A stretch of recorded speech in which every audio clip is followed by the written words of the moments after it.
Parks and Recreation TV show review.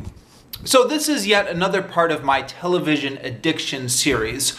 I'll link to the video in the description down below in which I explain what this series is and why I'm doing it. But basically this is me just reminiscing about a bunch of TV shows I saw 7 or 8 years ago during a period in my life when I was watching way too much TV, and I'm now just trying to sort through what I watched and give some thoughts on it. So, Parks and Recreation.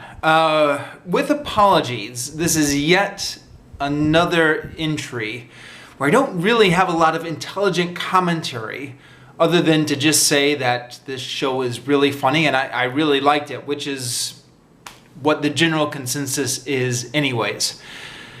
Sorry about this. I know this, I'm beginning to sound like a broken record on this. This has been the theme of a number of these reviews. Just bear with me and I'll work my way through all these TV shows eventually, and then maybe we can get this channel back to something more interesting. But anyways, Parks and Recreation. So I started watching this because it had been recommended by a number of friends. And I was a little bit skeptical at first because the premise didn't sound to me like it was all that engaging. And the premise is pretty boring. You know, it's a Parks and Recreations department in a local government in some small town. But the zany characters and the deadbeat humor are what really make this show. And sure enough, the cast and the writing does come together, and it can be really funny. This is another show that I binge watched during the period where I was watching too much TV. I mentioned in my review of Arrested Development that Arrested Development I binge watched over the course of a 3-day weekend. Parks and Recreations wasn't quite that bad. I binge watched it over the period of a couple weeks, but it was still a lot of intense viewing in a short amount of time. Now that wasn't the whole series. That wasn't all 7 seasons. That was the whole series at that point in time, which was seasons 1 to 4.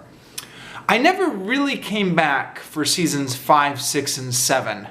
I think I've caught maybe the odd episode here or there, but never sat through any of the complete seasons of 5, 6, and 7. For no good reason, really. It's just at the time I binge watched it, those were the 4 seasons that were there.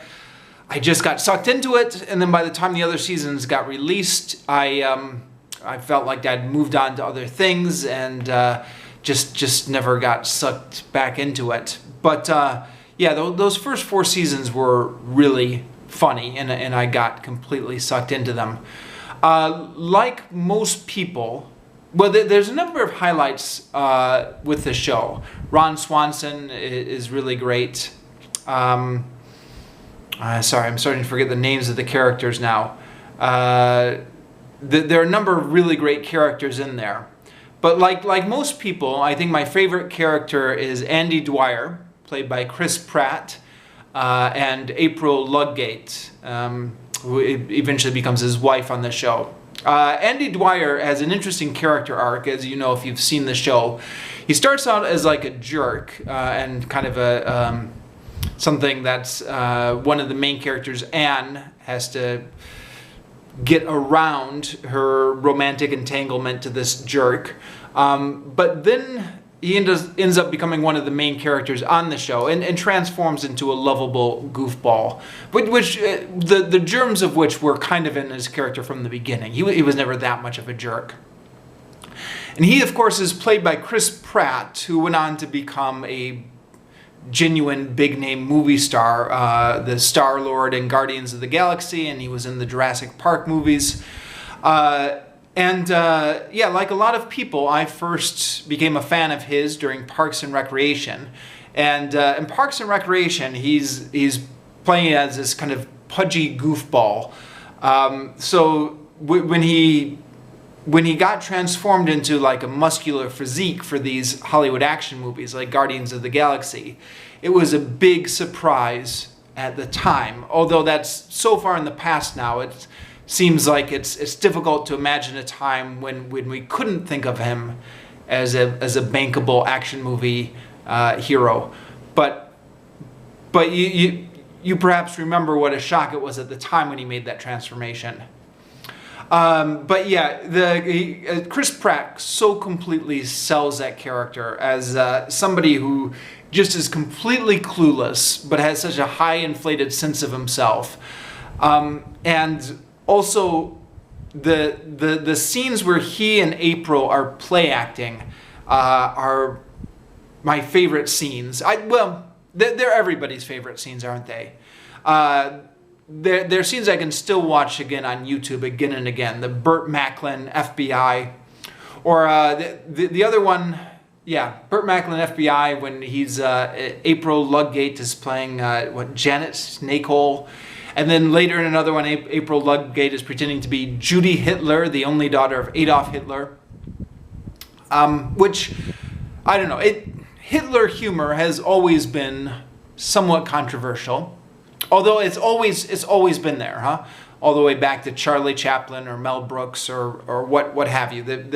As long as it's been controversial, comedians have been trying to find the humor in it. So with that caveat aside, I found the Judy Hitler parts really funny. He's interrogating his wife. They're play acting, and she's pretending to be Judy Hitler. He says, "Don't you do it, Hitler. Don't you make me fall in love with you." Or, "Damn it, Hitler, you sexy bastard." It's just so ridiculous, a juxtaposition of the name Hitler in those situations. It cracks me up. And the other Burt Macklin scenes as well always make me laugh. So, yeah, and that's without even getting into all the other great parts of the show. Ron Swanson, and what was the name of that other guy? I forget. I'm sorry, I'm forgetting names, but there are a number of great people in that cast. So yeah, it's a classic show. I've yet to meet anyone who's watched it who hasn't loved it. So. It's definitely worth checking out if you haven't already, but you've probably seen it already, huh? This is the internet. Everyone's already seen the show. But yeah, I really enjoyed it.